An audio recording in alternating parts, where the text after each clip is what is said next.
ठीक है। आप इलेक्ट्रोस्टैटिक्स पढ़ चुके हैं, आप इलेक्ट्रोस्टैटिक्स पढ़ चुके हैं।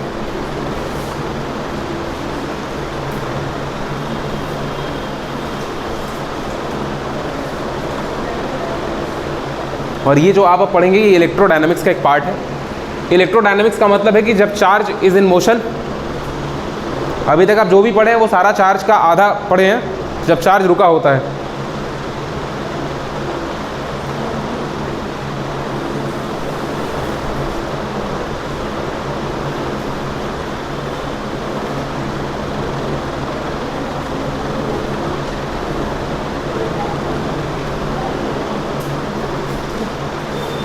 चैप्टर में बहुत सुंदर सुंदर कॉन्सेप्ट्स हैं, आपको पढ़ने में अच्छा लगेगा, मजा आएगा। बहुत सारा कुछ, ये चैप्टर आपको थोड़ा सा ज़्यादा आसान लगेगा। आसान का मतलब ये नहीं बोल रहे कि हर हरा के हो ही जाएगा, हम ये बोल रहे हैं कि मतलब इस चैप्टर में आपको ऐसा कोई टॉपिक मेरे हिसाब से नहीं समझ में आएगा कि जो लाइक ऐसा है कि सर हमको ये तो एकदम नई चीज़ है, कभी सुना ही नहीं है ना। कुछ नाम होंगे सुने सुने, लेकिन चैप्टर अपना अपना सा लगेगा, क्योंकि आप क्लास 10th में बहुत अच्छे से करंट रिलेटेड पढ़ते हैं, उस चैप्टर की स्टार्टिंग बहुत अच्छे से होती है, ठीक है।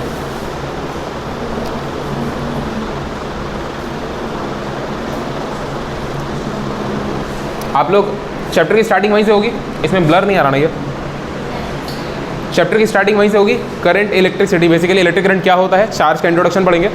चार्ज के इंट्रोडक्शन पढ़ने के बाद आप पढ़ेंगे बेसिकली एनर्जी। एनर्जी के बारे में आप एनर्जी के बाद आप थोड़ा सा पढ़ेंगे सेल का ईएमएफ क्या होता है, कैसे ऐड करेंगे, रेजिस्टेंस वगैरह पढ़ेंगे। उसके बाद आप ओम्स लॉ भी आएगा चैप्टर में, दोबारा से हल्का सा थोड़ा डिस्कशन होगा उस पर, ग्राफ आप फिर से पढ़ेंगे। और उसके बाद इस चैप्टर का जो मेन क्रक्स है दैट इज़ किरचॉफ लॉ, ठीक है। किरचॉफ लॉ पढ़ेंगे तब कहीं जाकर के कहीं चैप्टर खत्म होगा। अब ये चैप्टर यहाँ पर ख़त्म नहीं होता है, बस चैप्टर को डिवाइड कर दिया गया है। अब करंट करंट करंट हर जगह आपको करंट दिखाई देगी, ठीक है। अब आपको जितना दूर तक आप इलेक्ट्रोडायनामिक्स पढ़ते जाएंगे आपको पूरे दूर तक करंट दिखाई ही देगी। मैग्नेटिज्म में भी आपको कई जगह पे करंट दिखाई देगी। बात में आ रही क्या? करंट बोलो या चार्ज बोलो, वो आपको दिखाई देगा। चार्ज इज इन मोशन, क्योंकि अगर चार्ज मोशन में नहीं रहेगा तो करंट ही पैदा नहीं होगी। मेरे पास में आ रही क्या? और अगर चार्ज मोशन में नहीं रहेगा तो आपको पता है मैग्नेटिक फील्ड ही पैदा नहीं होगी, ठीक है। तो चार्ज मोशन में है तो वहाँ से बेसिकली मैग्नेटिज्म भी स्टार्ट होगा, और चार्ज मोशन में तो करंट इलेक्ट्रिसिटी भी स्टार्ट होगी, ठीक है। इलेक्ट्रोडायनामिक्स, चलिए तो हेडिंग लगाइए पहला चैप्टर का, सबसे छोटा हेडिंग है ना, छोटा हेडिंग भी होगा ना, इलेक्ट्रिक करंट, हेडिंग भी होगा इलेक्ट्रिक करंट।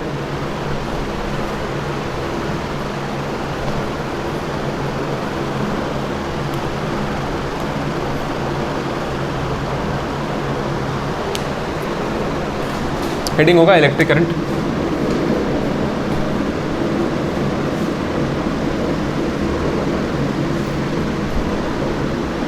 स्टैंडर्ड डेफिनेशन लिखिए आप पहले इसका, देखिए it is defined as the rate of flow of charge. Again यहाँ देखिए रेट आया है तो नीचे टाइम रहेगा जब फॉर्मूला लिखेंगे। It is defined as the rate of flow of charge through any cross section area, through any cross section area of a conductor. It is defined as the rate of flow of charge through any cross section area of a conductor.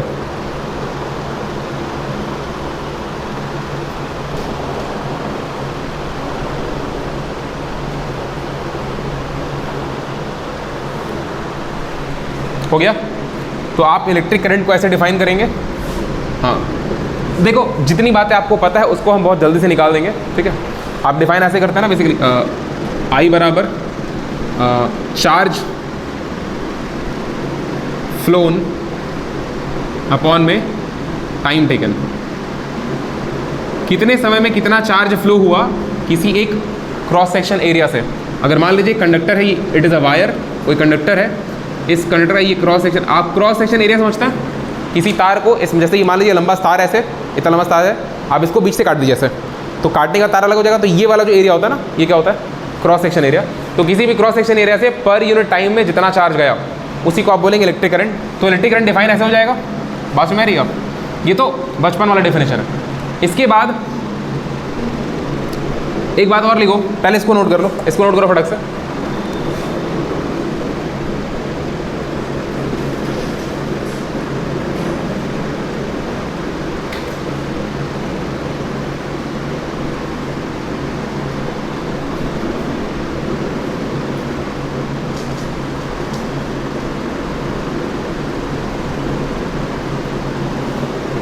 हो गया ना। अगर मान लो बहुत थोड़ा सा DQ charge की बात करें, DQ चार्ज अगर फ्लो कर रहा है थोड़े से टाइम में थोड़ा चार्ज फ्लो करेगा, ज़्यादा टाइम में ज़्यादा फ्लो करेगा। अगर थोड़े टाइम DT में बहुत थोड़ा सा चार्ज DQ फ्लो कर रहा है, बात में आ रही क्या? तो उस केस में जो करंट डिफाइन हो जाएगा वो हो जाएगा I बराबर DQ/dt। बात में आ रही क्या? अच्छा, इसको आप ऐसे भी कह सकते हैं, इसको आप ऐसे भी बोल सकते हैं, समझिएगा कि इलेक्ट्रिक करंट इज, देखो हम इलेक्ट्रिक करंट लिख दे रहे हैं लेकिन हम जनरली करंट बोलेंगे तो आप समझिएगा इलेक्ट्रिक करंट की बात करें। करंट बहुत प्रकार की होती है ना, वाटर करंट, हीट करंट, है ना, करंट बहुत प्रकार की होती है। हम जब इस चैप्टर में करंट बोलेंगे आप समझेंगे electric current. Electric current is the first derivative of charge with respect to time. ये बात समझ में आती है आपको? चार्ज का एक बार डिफरेंशिएशन करेंगे टाइम के रिस्पेक्ट में तो आपको इलेक्ट्रिक करंट मिल जाएगी। सही बात है। फर्स्ट डेरिवेटिव क्यों लिखा हुआ है? एक बार डिफरेंशिएशन। बस मेरी मैथ में आप पढ़ते हैं DQ/dt, जैसे dy/dx लिखा होता है उसका मतलब differentiation of y with respect to x, वैसे ही DQ/dt का मतलब differentiation of charge with respect to, इसका फिजिकल मतलब वही है, टाइम में थोड़ा चेंज किए तो चार्जेस कितना चेंज हुए। चेंज का मतलब किसी क्रॉस सेक्शन एरिया से इस पार से उस पार कितने चार्ज क्रॉस किए, ठीक है। तो फिजिकल सिग्निफिकेंस वही है जो डिफरेंशिएशन में आप पढ़ते हैं। इसी को एक और रूप में लिखा जा सकता है। खैर अगर मान लो पूरे किसी एक कंसिडरेबल टाइम t में, मतलब छोटा समय नहीं, अगर किसी ठीक ठाक टाइम t में चार्ज का चेंज निकालना है तो आप क्या लिख सकते हैं इसको जनरली जनरलाइज करके I बराबर Q/t, ठीक है। आपको एक और बात पता है कि Q की वैल्यू N × E होती है। बात में आ रही क्या? कितना चार्ज फ्लो किया, तो कितना चार्ज का मतलब पहले ये निकाल लीजिए कितना इलेक्ट्रॉन फ्लो किया, 10 इलेक्ट्रॉन फ्लो किया। 10 इलेक्ट्रॉन के वजह से चार्ज कितना होगा, 10 × 1.6 × 10⁻⁷ कूलम। बस मेरी क्या? तो n क्या है, नंबर ऑफ चार्जेस, और E क्या है, वो कांस्टेंट वैल्यू 1.6 वाली। बस मेरी क्या? ये E का मतलब इलेक्ट्रॉन नहीं लिखा है यहाँ पे। आपसे हम ये बात पहले भी क्लियर कर चुके हैं कि जिस प्रकार से लाइट की स्पीड c से डिनोट की जाती है, c बराबर लगभग 3 × 10⁸ मीटर पर सेकेंड होता है, ये c की वैल्यू होती है। उसी प्रकार से E की वैल्यू भी होती है ये, जिसको चार्ज के लिए लिखा जाता है। इलेक्ट्रॉन पर इसका नेगेटिव वैल्यू होता है और प्रोटॉन पे यही वैल्यू पॉजिटिव होती है। बस मेरी क्या? E का मतलब इलेक्ट्रॉन नहीं होता है। अगर ऐसे लिखा जाए E- तो रिप्रेजेंट करने का ही तरीका होता है। यहाँ पर ये E वो वाला कांस्टेंट है, वैल्यू चार्ज के बराबर ही होती है उसकी, और ये n क्या है, नंबर ऑफ चार्जेस, ठीक है। आप इतना लिखिए फट से फिर आगे बढ़ते हैं।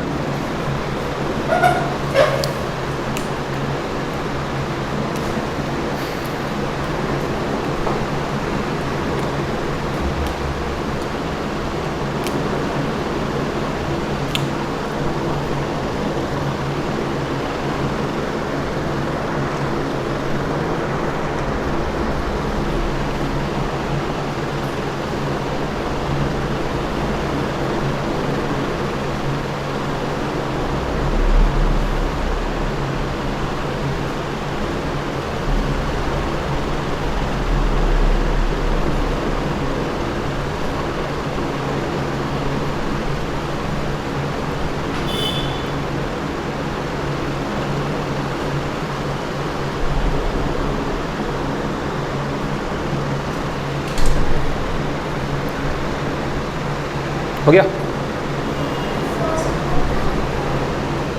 फर्स्ट डेरिवेटिव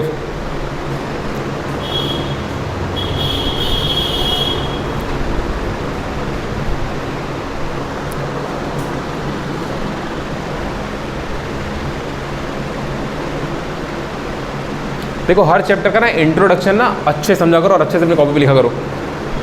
क्यों लिखा करो? क्योंकि अगर तुम किसी चैप्टर का नोट बना रहे हो और उसका इंट्रोडक्शन अगर अच्छे से लिखोगे तो तुम जब रिवीजन करने बैठोगे तुम्हारा मन करेगा। अगर मान लो तुम कोई पिक्चर देखना स्टार्ट किए और वो उस पिक्चर का 15 मिनट या 10 मिनट आएगा छूट गया, कहानी भले तुमको बता देगी, देखो यार ऐसे से हुआ था, अब बैठ के तुम 2.5 घंटा देख लिए पिक्चर, फिर भी कई बार मन में आता है कि यार पूरा नहीं देखे हैं, आज पूरा बैठ के देखेंगे, ऐसा होता है। उसी प्रकार से अगर आप स्टार्टिंग के नोट पर अपने कॉपी का मतलब कॉपी पर 1-2 पन्ना स्टार्टिंग का नहीं लिखते हैं प्रॉपरली ना, तो आपको बार बार लग रहा होता है कि दिक्कत है, ठीक है, कुछ ना कुछ छूट रहा होता है। अगर कोई भी सवाल आसान से आपको नहीं लगेगा तो आपके मन में ये बात है कि यार इंट्रोडक्शन अच्छे से लिखे होते। हम ये नहीं बोल रहे कि लिखना इंपॉर्टेंट है, समझ होनी चाहिए। आगे सुनिए, देखो क्या होता है कि किसी भी वायर में जो करंट होती है ना वो स्टडी नहीं होती है। स्टडी का मतलब एक फिक्स करंट नहीं चल रही होती है। अल्टरनेटिंग करंट आप जानते हैं, ठीक है। करंट की वैल्यू एक फिक्स नहीं होती है, कभी वैल्यू बढ़ रही होती है, कभी घट रही होती है, कभी चार्ज इधर कभी इधर, मतलब करंट का डायरेक्शन जो होता है अल्टरनेटिंग करंट का वो बदल रहा होता है, ठीक है। अब क्योंकि अल्टरनेटिंग करंट का डायरेक्शन बदल रहा होता है इसीलिए सिर्फ एक फॉर्मूला लिख देना कि I बराबर Q/T, ये सही नहीं है। I बराबर Q/T फॉर्मूला लिख देना ये हर बार सही नहीं होगा। क्यों नहीं सही होगा? क्योंकि करंट का डायरेक्शन बदलने से पहले करंट जीरो पर आती है। आपको पता है करंट बढ़ती है अल्टरनेटिंग, इतना तो समझ में आता ही हो, करंट बढ़ती है फिर जीरो पे आती है फिर घटती है फिर ऊपर जाती है ना। तो जब करंट बढ़ती है और जीरो पे आती है, जब करंट जीरो पे है, जब करंट जीरो पे इसका मतलब कोई चार्ज फ्लो नहीं कर रहा एट दैट पर्टिकुलर टाइम, उस समय पर कोई भी चार्ज फ्लो नहीं कर रहा होगा तार में, तभी करंट की वैल्यू जीरो है। बस में आ रही क्या? तो आप करंट की वैल्यू ऐसे नहीं पूछेंगे बताओ तार में कितनी करंट फ्लो कर रही है, आप किसी दिए गए समय पर करंट की वैल्यू पूछेंगे। मैकेनिक्स के हिसाब से अगर हम मतलब जैसे कि अगर हम इलेक्ट्रिकल मैकेनिक्स की बात करें, मतलब अगर हम ऐसे पूछे आपसे कि इंस्टेंटेनियस करंट की वैल्यू क्या होगी, तो आप बोलेंगे सर किस टाइम पर। बात में आ रही क्या? तो क्योंकि करंट की वैल्यू स्टडी नहीं होती है, करंट तार में हर समय सेम वैल्यू नहीं देता है एसी, इसीलिए ये पूछना गलत होगा, थोड़ा सा गलत होगा कि सर तार में कितनी करंट है। आप कितना बताएंगे? मैक्सिमम वैल्यू बताएंगे या बीच की बताएंगे या मिनिमम बताएंगे? बात में आ रही क्या? आप नहीं समझ पाएंगे। तो हम अगर आपसे ये पूछे कि बताओ जब 3 सेकंड हुआ, आप समय देखना स्टार्ट किए, स्विच ऑन किए, 3 सेकंड के बाद जस्ट 3 सेकंड पर करंट की वैल्यू कितनी है, ये सवाल ज़्यादा सही होगा। तो इंस्टेंटेनियस करंट की वैल्यू पूछना ज़्यादा सही होता है। समझे क्या मेरी बात को? इंस्टेंटेनियस करंट को डिफाइन करने के लिए हम एक स्टेटमेंट लिखते हैं यहाँ पे, since electric current in a conductor is not study. Study का मतलब रेडी स्टडी को आप जानते हैं ना, रेडी स्टडी को तैयार हो जाओ रुको भागो, रेडी स्टडी को तैयार हो जाओ रुको और भाग जाओ। स्टडी का मतलब रुकना, स्थिर रहना। बस मेरी क्या? स्टैटिक। इलेक्ट्रिक करंट किसी कंडक्टर में स्टडी रुकी हुई नहीं रहती है, एक फिक्स वैल्यू नहीं देती है। That is why it is important to express the current at an instant. किसी एक इंस्टेंट पर, किसी दिए गए टाइम पर आपको करंट बताना ज़्यादा अच्छा है। अब यहाँ पे एक दिक्कत आ जाती है। दिक्कत क्या आती है कि सर देखिए, आप अगर इंस्टेंट पर पूछेंगे मतलब जस्ट तीसरे सेकंड पर करंट की वैल्यू, तो करंट डिफाइन कैसे करते हैं? कितना चार्ज फ्लो हुआ। चार्ज को फ्लो होने में समय तो लगेगा। अरे भाई अगर ये क्रॉस सेक्शन एरिया ही ले रहे हो तो चार्ज को इस पार से इस पार जाने में कुछ तो समय लगेगा। बात समझ आ रही है? तो आप समझिए सवाल किधर जा रहा है। ये सवाल जा रहा है लिमिट t टेंड्स टू 0 की तरफ। आप करंट को ऐसे डिफाइन करते हैं जनरली कि सर I बराबर कैपिटल I लिख रहे हैं, I बराबर del Q by del T। बोलो बस मेरे क्या मतलब? चार्ज जो है डेल Q चार्ज फ्लो हुआ क्रॉस सेक्शन एरिया के इस पार से उस पार। क्रॉस सेक्शन एरिया से क्रॉस करने का यही मतलब है ना कि एरिया के इस पार खड़े थे उस पार हो गए, है ना। ये इतना ये एरिया है, हम इस पार थे और हम इस पार हो गए। क्रॉस सेक्शन एरिया से क्रॉस करने का सिर्फ इतना ही मतलब है, ठीक है। तो हम क्या कह रहे हैं कि अगर डेल टी टाइम ले रहे हैं तो हो सकता है डेल टी की वैल्यू ज़्यादा हो जाए। 3-4 सेकंड की बात कर रहे हैं आप कि इस 3 सेकंड के दौरान कितना चार्ज फ्लो हुआ। तो यहाँ पर क्या करते हैं कि आप DI निकाल लीजिए। DI मतलब थोड़ी सी करंट जो फ्लो करेगी, वो वैल्यू करंट की जो फ्लो कर रही होगी। कब फ्लो कर रही होगी?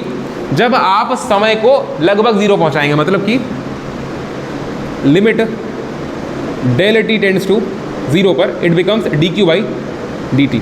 ये करंट का सही इक्वेशन है। समझ रहे हो मेरे बात को? मतलब करंट को बताने का ये सही एक्सप्रेशन है। अच्छा, कई बार ऐसा होता है कि आपसे ऐसा बोलेगा कि किसी भी तार में, मान लो अभी हम AC DC की बात नहीं कर रहे हैं, हम एक जनरल बात कर रहे हैं, DC आप समझिए। किसी तार में मान लीजिए 5 सेकंड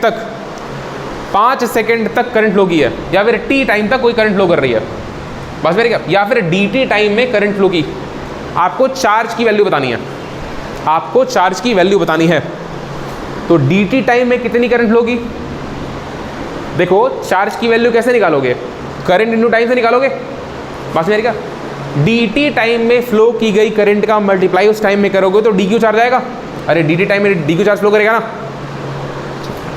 उसी प्रकार से अगले DT टाइम में फिर DQ चार्ज फ्लो करेगा। ऐसे DT सारे टाइम का करंट अगर जोड़ दोगे तो टोटल चार्ज की वैल्यू आ जाएगी।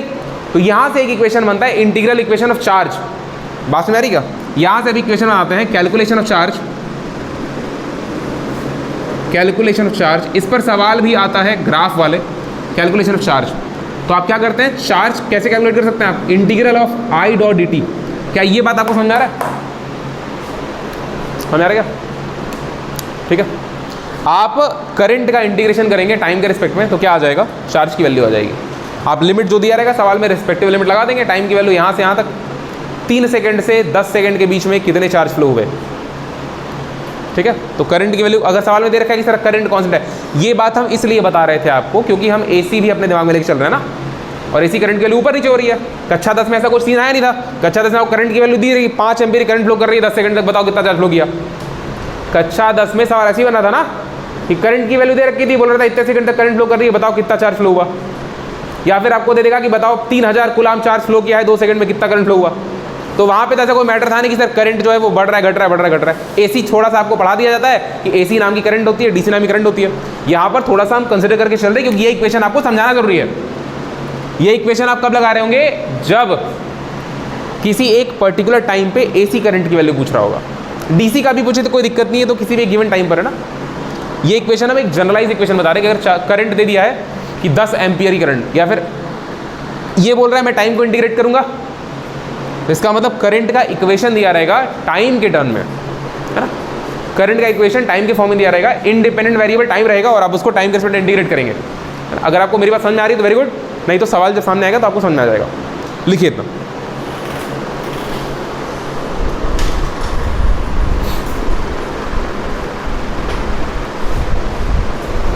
इलेक्ट्रिक करंट का यूनिट लिख लीजिए भाई, एम्पियर, यही होता है ना। और कैसी क्वांटिटी है, स्केलर है, ये भी लिख लीजिए। Electric current is a scalar quantity, unit इसका आप क्या लिख लें, या तो कूलाम पर सेकंड लिख लें या तो एम्पियर लिख लें, है ना। इसका डायमेंशनल फॉर्मूला लिख लें आप अपने से। डायमेंशनल फॉर्मूला आप ए लिखेंगे, है ना। डायमेंशनल फॉर्मूला आप ए लिखेंगे, यूनिट एम्पियर लिखेंगे, कूलाम पर सेकंड भी लिख सकते हैं, और it is a scalar quantity. Ampere को डिनोट ए से करते नहीं, ए एम पी लोग लिखते हैं, बाकी मतलब हम नहीं किए आज तक, और ए एम पी से करते हैं क्योंकि बहुत सारे लोग ए का मतलब एंगस्ट्रॉम समझते हैं, हालांकि एंगस्ट्रॉम का एक सेपरेट चीज़ होता है, ऊपर जीरो लगा होता है, पर कोई दिक्कत नहीं है।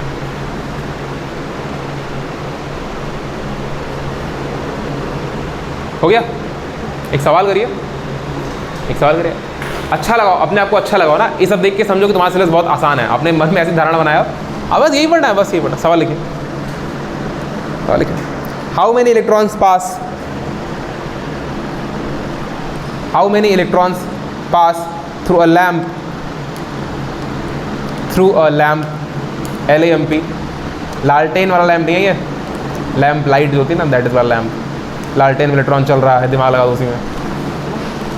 पास through a lamp in 1 minute, in 1 minute, in 1 minute, if the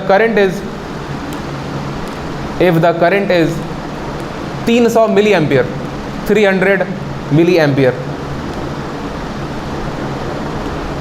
if the current is 300 milliampere, milli का मतलब छोटा एम, एम्पियर का मतलब ए लिख लो।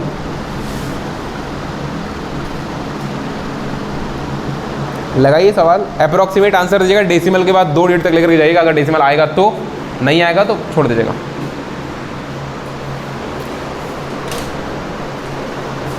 लगाइए,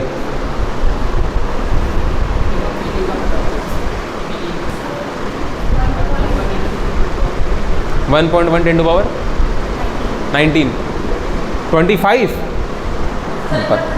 हाँ एकदम बोले,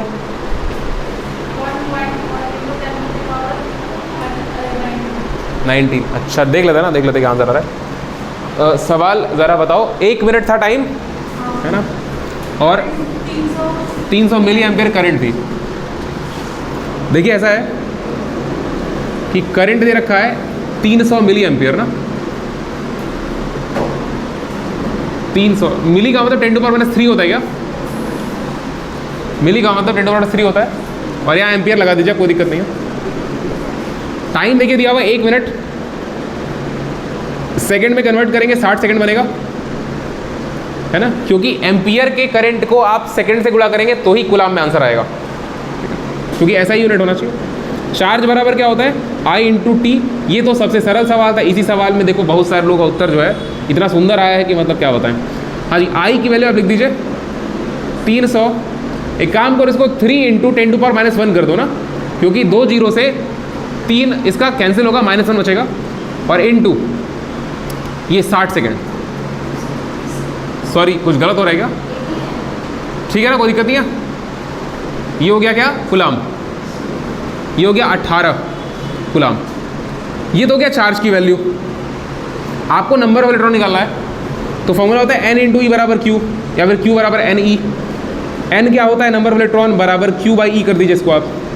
q की वैल्यू 18 अपॉन में e की वैल्यू 1.6 10⁻⁻19 है ना। ये ऊपर चला जाएगा, इतने नंबर ऑफ इलेक्ट्रॉन्स आएंगे आंसर में। ये ऊपर जाएगा तो n बराबर, देखो पहले 6 से काटो, 3 बार में कटेगा, ये 0.2 बार में कटेगा। ठीक है, तो ये लगभग हो गया 30/2। 10 से ऊपर नीचे गुणा करिए, 30 हो गया, ये 2 हो गया, -19 ऊपर जाएगा, 10⁻+19 बचेगा। इसके बाद 30/2 का 15 लिख दीजिए, 10⁻19 ये हो गया, सॉरी 15। जब आप डेसिमल को एक प्लेस राइट में शिफ्ट करेंगे, लेफ्ट में शिफ्ट करेंगे, तो पावर एक और बढ़ जाएगा 1.5, मतलब अप्रॉक्स 1 पॉइंट समथिंग अप्रॉक्स, और 10⁻20 नंबर ऑफ इलेक्ट्रॉन्स। ये आपका आंसर है। तो 1 पॉइंट वाले जो लोग हैं और 10⁻20 वाले जो लोग हैं ना, हाँ क्या हो गया, अच्छा सॉरी यहाँ पे एक छोटी सी गलती हो गई ना। गलती हुई कि ये 6 से नहीं कटेगा, 2 से काटो 9 बार में और 8 बार में ना, 0.8 आएगा, और ये बनेगा 90/8। 90/8, इसीलिए 1.5 एग्जैक्ट आ गया था। 90/8 ये बनेगा आंसर। ठीक है, और इसको आप कर दीजिए 20, अच्छा 19, और ये 90/8, ये कितना हो गया 45/4। इसको एक स्टेप और सॉल्व कर लीजिए, 4 एकम 4, फिर 4 एकम 4 0.25, 11.25 10⁻19, और डेसिमल एक लेफ्ट में लाएंगे तो ये बनेगा 1.125 10⁻20 ना, 1.125 इंटू 10⁻20, ये आंसर आ जाएगा।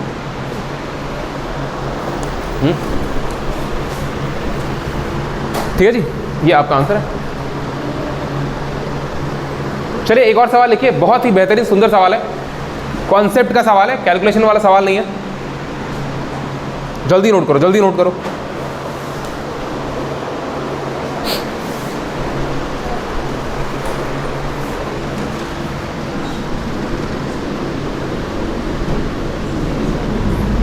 अभी हम सवाल में Q1 और Q2 बोलेंगे, आप छोटा वाला Q लिखिएगा, ठीक है, बड़ा Q मत लिखिएगा। लिखो, कोई भी आंसर वही आएगा, बस कह रहे हैं। हाँ जी, लिखिए सवाल। इन अ कंडक्टर कॉमा लगाइए, Q1 charge flow from A to B, Q1 charge flow from A to B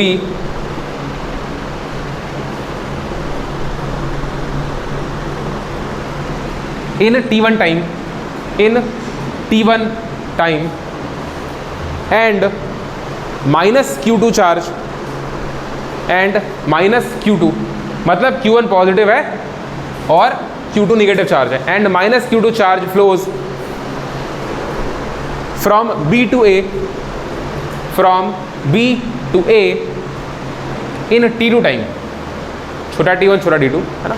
सवाल रिपीट कर रहे हैं, सवाल का मतलब है कि Q1 चार्ज जो है वो T1 टाइम में फ्लो कर रहा है A से B की तरफ, और माइनस Q2 चार्ज जो है वो T2 टाइम में फ्लो कर रहा है B से A की तरफ। इतना क्लियर है? कुछ अब लगाइए, आगे लिखिए। Find the current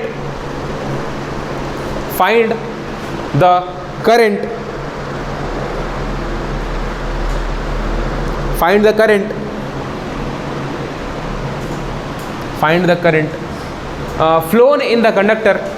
Find the current flown in the conductor from A to B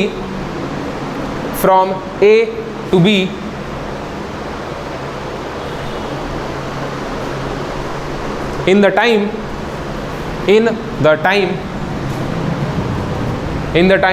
T1 बराबर T2 बराबर T, T1 बराबर T2 बराबर T। ठीक है, सवाल लगाइए।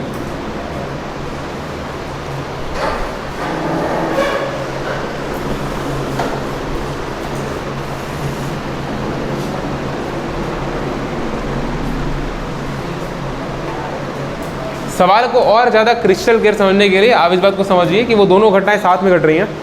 जो Q1 चार्ज फ्लो कर रहा है उसी के समय Q2 चार्ज भी फ्लो कर रहा है। Q1 जा रहा है A से B की तरफ और माइनस Q2 जा रहा है B से A की तरफ। इसके हम ऑप्शंस आपको दे सकते हैं, इसके ऑप्शंस आपको हम दे दे रहे हैं ना। हाँ जी, पहला ऑप्शन है minus Q2 plus Q1 upon में T। देखो हम तुमसे बोले कि T1 बराबर T2 बराबर T, है ना, ये सवाल में दिया हुआ है। और दूसरा लिखिए, मतलब दूसरा बोल देना आपको Q1 प्लस Q2 अपॉन में T। तीसरा 0 आपको दे देना है। और चौथा है कैन नॉट बी डिटरमाइंड। ये 4 ऑप्शन हैं आपके पास।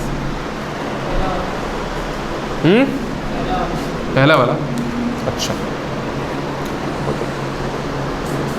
चलो एक आंसर हमारे पास आया पहला वाला।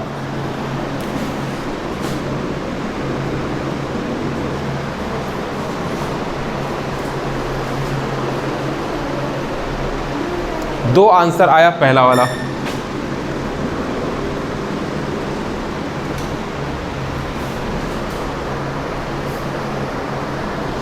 तीन आंसर आया पहला वाला। 4 आंसर आया पहला वाला। कोई दूसरा ही बोला, कौन बोला दूसरा? अच्छा, एक आंसर आया दूसरा वाला। एक और आंसर आया, कितना हो गया भाई? 5 6, जल्दी बोलो। पहला वाला। और कोई? पहला वाला, पहला वाला। 1 2 3 4 5 6 7 8 9, अभी बहुत सारे आंसर बाकी हैं। फर्स्ट वाला और फर्स्ट वाला और बाकी इधर के लोग। अरे लुक नहीं देना, आंसर देना है जल्दी। पहला ही लग रहा है। अरे मतलब किसी एक के साथ तो जाओ, नहीं तो फिर डी मारते रहे। पांचवा ऑप्शन होना चाहिए था ना, आई डोंट नो। एक और ऑप्शन होना चाहिए था ना। अच्छा ठीक है भाई, एक आंसर पहले से करके दूसरा वाला। हाँ जी, अच्छा। अरे इतना इतना गुस्से में, अरे करंट मार दिया। हाँ ठीक है, देखो पहले समझो, सवाल समझो। देखो तुम लोग, हम तुमसे पहले बोले सवाल कैलकुलेशन का नहीं है, तुम कैलकुलेशन चले गए ना। सुनो, एक तार है, let us suppose it is a conductor. इस कंडक्टर में यहाँ पॉइंट ए है मान लो, यहाँ पॉइंट बी है मान लो। Let us assume this as point A और यहाँ पर पॉइंट बी। पॉइंट ए से पॉइंट बी तक कुछ चार्ज जा रहा है और पॉइंट बी से पॉइंट, अब जितना दिमाग कम लगाना ना, जितना बोले सुनते जाना। पॉइंट ए से पॉइंट बी तक कुछ चार्ज जा रहा है, उस चार्ज की वैल्यू दे रखिए Q1। अच्छा, पॉइंट बी से ए तक कुछ चार्ज है, उसकी वैल्यू दे रखिए -Q2।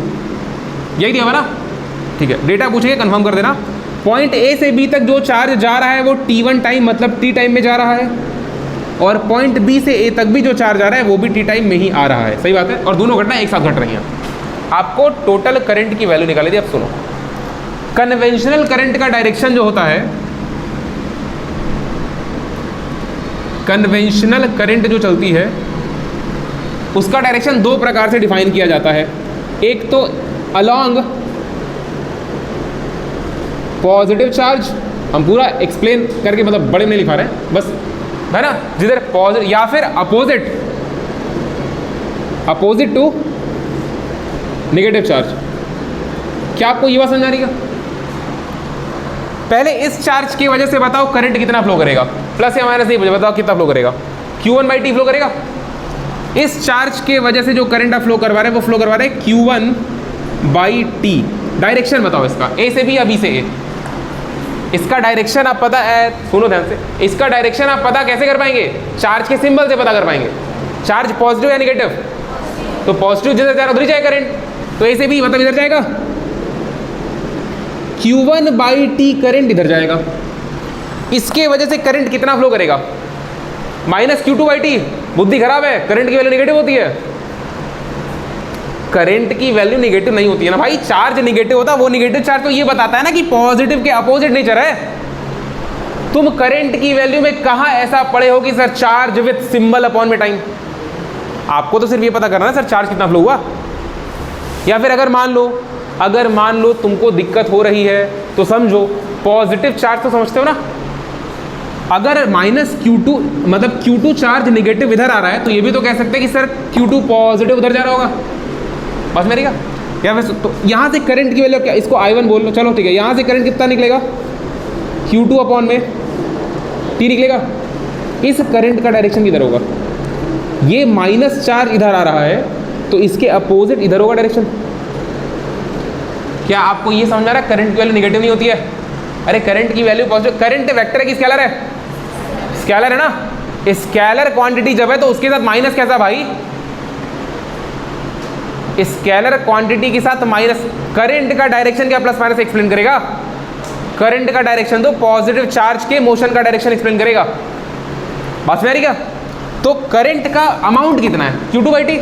ये बात घुसी वजह में Q1 के वजह से भी करंट A से B ही जा रही है, Q2 के वजह से भी करंट A से B जा रही है। तो अगर मान लीजिए आप total current I from A to B निकालेंगे तो ये होगा करंट ड्यू टू Q1 और plus current due to Q2। अगर करंट इधर जा रही होती, अगर करंट इधर जा रही होती और इधर ऊपर जा रही होती तो करंट घट जाती। डायरेक्शन तो करंट का एक ही तरफ है ना, ये बात समझ आ रही है। करंट आप घटाते तब जब करंट अपोजिट चल रही होती ना। बात मेरी क्या, इधर से प्लस चार्ज इधर जा रहा है और यहाँ माइनस इधर जा रहा है, मतलब प्लस इधर जा रहा होगा। तो दोनों तरफ से प्लस चार्ज A से B ही तो जा रहा है। अरे भाई माइनस अगर इधर जा रहा है तो प्लस उधर जा रहा होगा। अगर मान लो यहाँ से Q2 इलेक्ट्रॉन उठ के यहाँ चला आया तो तुमको नहीं लग रहा है कि यहाँ पर Q2 प्रोटॉन्स पैदा हो जाएंगे? हो जाएंगे ना। प्रोटॉन कैसे पैदा होते हैं, प्रोटॉन डालने से या इलेक्ट्रॉन निकालने से? इलेक्ट्रॉन निकालने से। यहाँ से हम Q2 इलेक्ट्रॉन निकाल लिए, यहाँ रख दिए, तो इसका मतलब तार को लगेगा कि मेरे अंदर यहाँ से यहाँ तक Q2 प्रोटॉन आ गया। ठीक है जी। तो Q1 प्रोटॉन इधर गया, Q2 प्रोटॉन इधर गया, तो करंट की वैल्यू क्या हो जाएगी, Q1/T प्लस में Q2/T। Total charge Q1 plus Q2/T, option number 2। बात में क्या? ठीक है। देखो इस सवाल का आंसर आपका सही हुआ, हमको इससे कोई लेना नहीं है। इस सवाल का आंसर आपसे गलत हुआ, हमको इससे भी कोई लेना नहीं है।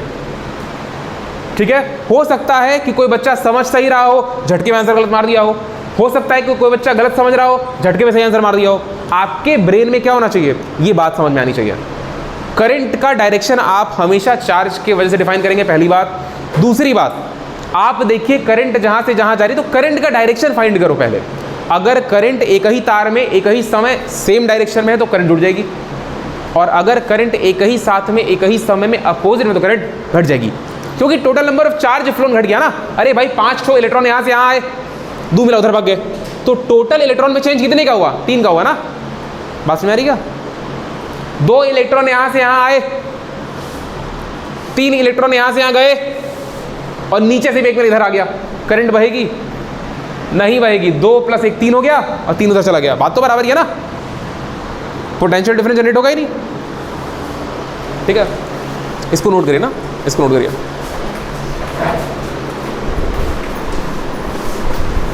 चलिए कल चैप्टर में ज़्यादा अंदर चलेंगे।